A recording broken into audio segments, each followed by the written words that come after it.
आज ये किराएदार फिर यहाँ बैठा है, अब इसे क्या मसला है? हमारी बात तो ये मानता नहीं है, जब भी कोई मसला होता है प्रोग्राम में घुसा चला आता है ये। नहीं जी नहीं, आज तो ये खुद नहीं आया, आज तो इसे कसीट कसूट के बल्कि पिकअप के पीछे बांध के लाए। इसे क्या मसला होना है, ये तो खुद बहुत बड़ा मसला है, क्योंकि बड़ा फैला हुआ मसला है।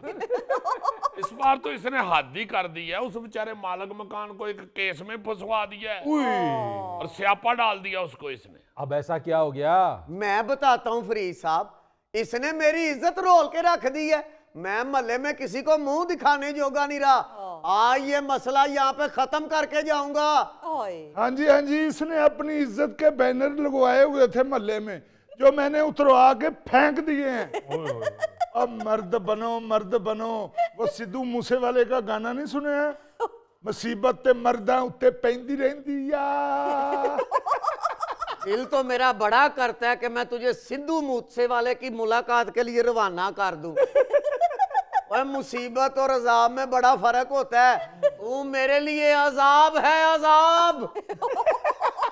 फरीद साहब, इस 10 मरले के इंसान की वजह से मुझे थाने का मुंह देखना पड़ा है और 2 रातें हवालात में भी रहा हूं।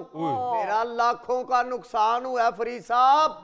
इस एयर बलून को कहें कि मेरा घर वेला कर दे। हुआ क्या है? आपको किस वजह से हवालात में रहना पड़ गया? वो होना क्या है पा फरीद जी, इसने गैस खींचने के लिए घर में वो गैस खिंचू लगाया हुआ था, कंप्रेसर। उन्होंने पहले छापा मार के मीटर अपने कब्जे में लिया। वो बिल मेरे नाम पे आता था, फिर वो मुझे भी उठा के थाने ले गए और 2 रातें वहां रह के आया हूं। तो क्या करें फरीद साहब, भूखे बैठे रहें? कैसे मैं अपने बच्चों को बिरयानी और कबाबों के लिए बिलकता छोड़ दूं? वाह वाह वाह, देखिए जरा, इस बड़े कंप्रेसर ने गैस खींचने के लिए छोटा कंप्रेसर लगाया। क्या करें, गैस ही नहीं आ रही। वो तो तुम्हें क्या जरूरत थी कंप्रेसर लगाने की? तुम तो मुंह से ट्रक के टायर में हवा भर लेते हो। गैस के पैप के ऊपर मुंह रख के तुमने सांस खींचना था, पीछे 2 सिलेंडर गैस आना था। और फरीद साहब, पूरे इलाके की गैस चाहिए इसके बच्चों के खाने के लिए। 2 देगे खाते हैं इसके बच्चे। और मासूम बच्चों को कहीं नजर ना लगा देना। फरीद साहब, ये जिसको मासूम कह रहा है ना, ये कारपेट जितना पैम्पर लगता है उसे। वो पैम्पर पहन के खड़ा हो, लगता है कि नवा पुल बन रहा है तो पिलर चुके ने। और भाई, आपकी सेहत नहीं बन रही तो हम क्या करें? फरीद साहब, मैं ਜਦੋਂ ਇਹਦੇ कमरे ਚ ਝਾਤੀ मारी है ना, अपने पंजे च बोटी फसा के बैठा हुंदा। यार मेरी बात सुनो, अपने छोटे से फायदे के लिए तुम लोग क्यों गैर कानूनी काम करते हो? तुम्हें मालूम है कि सुई नॉर्दर्न गैस ने इस वक्त क्रैकडाउन शुरू कर रखा है गैस चोरी और कंप्रेसर जो लोग लगा रहे हैं उनके खिलाफ। अब तक 667 कनेक्शन मुनक़ता किए जा चुके हैं और 3 करोड़ रुपए का जुर्माना भी किया गया है। अरे वाह। फरीद साहब, क्या करें, जुर्माना ना करें तो ये सुनते ही नहीं है। इनको इश्तिहार देते हैं, इनकी मिन्नतें करते हैं कि ना गैस चोरी करो, लेकिन फिर मजबूरन हमें फिर एक्शन लेना पड़ता है। आप कौन साहब हैं जनाब? मैं सुई गैस के महकमे का ऑफिसर हूँ जी। ओ अच्छा, मैं समझा गैस बंद करने वाली टूटी। लो जी, अगला कनेक्शन ਇਹਦਾ ਕੱਟਣਾ जी। नहीं ऐसी नहीं, मजाक कर रहा था। तुम्हें उनका पता नहीं है, वो दफ्तर से रेंच नहीं लेने जाते कनेक्शन मुनक़ता करने के लिए। तो फिर और जॉइंट के ऊपर दंदी काट के तो कलाबाजी लगाते हैं तो जॉइंट खुल जाता है। अजीजी, ਇਹਦਾ कनेक्शन तो भाਵੇਂ कटिया जाए या ना, तेरा कनेक्शन में होनी कटना है। लो जी, नहीं, मैं तो जनाब आपकी काबिलियत बता रहा हूँ। माशाल्लाह, इतने इंटेलिजेंट ऑफिसर हैं। नहीं अच्छे अफसर ने। वैसे इन्हों की सेहत तो लगता है कि इन्हों की 2-3 साल तो तनख्वाह रुकी हुई है। ओ फरीद साहब, इसकी इसी बेवकूफी ने मुझे खड़े पांव पे 70,000 रुपए का जुर्माना करवाया है। और जान का सदका माल ही होता है। अल्लाह ने पता नहीं आपके सर से कितनी बड़ी मुसीबत टाल दी है। भाई, मेरे घर में तुम रह रहे हो ना, इसका मतलब है कि अभी मुसीबत उधर मौजूद है।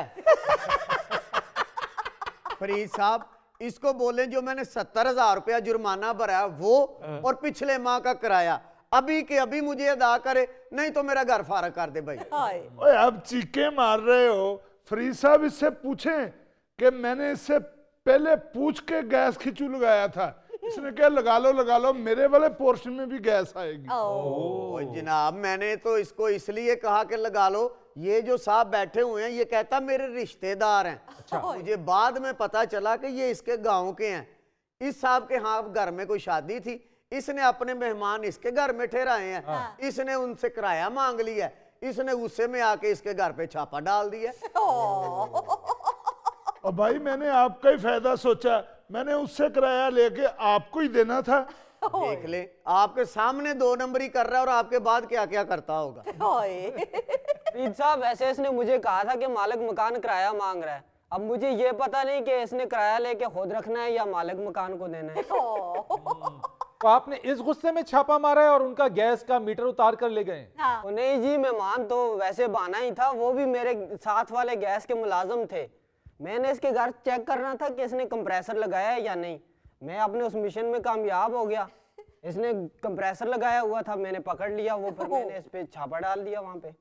ओहो, बहुत अफसोस हुआ। टू मच पटी साहब, यकीन करो आपने दोस्त बन के एक दोस्त को डंग मारा। ओए, तुमने हर जगह पे डंग मारा है। मुझसे मल्लेदार कहते हैं कि भाई इससे कार खारक कराओ। वो हमारी गली में जो कागज उठाने वाली आती है, ये कहता है मेरी फियांसी है। शट अप नॉनसेंस इडियट, मैं बाकिरदार आदमी हूँ, मुझ पर चीप इल्जाम मत लगाओ। ओए चल बाकिरदार एडा तू। फरीद साहब, इसने मेरे घर में 2500 काम शुरू किया हुआ है। हमारे इलाके के जो फकीर हैं वो भी इसके घर में आके कपड़े बदलते हैं और ये फी फकीर 200 रुपया लेता है उनसे। इल्जाम लगा रहे हो मुझ पर। अब जो कुछ करना चाहते हो कर लो, मैंने आपका मकान नहीं खाली करना, नहीं खाली करना, नहीं खाली करना। ओए ना कर, जे मेरा कख नहीं रहा तो छड़ना मैं तेरा भी कख नहीं। मैं उस घर ते राकेट लॉन्चर मार देना।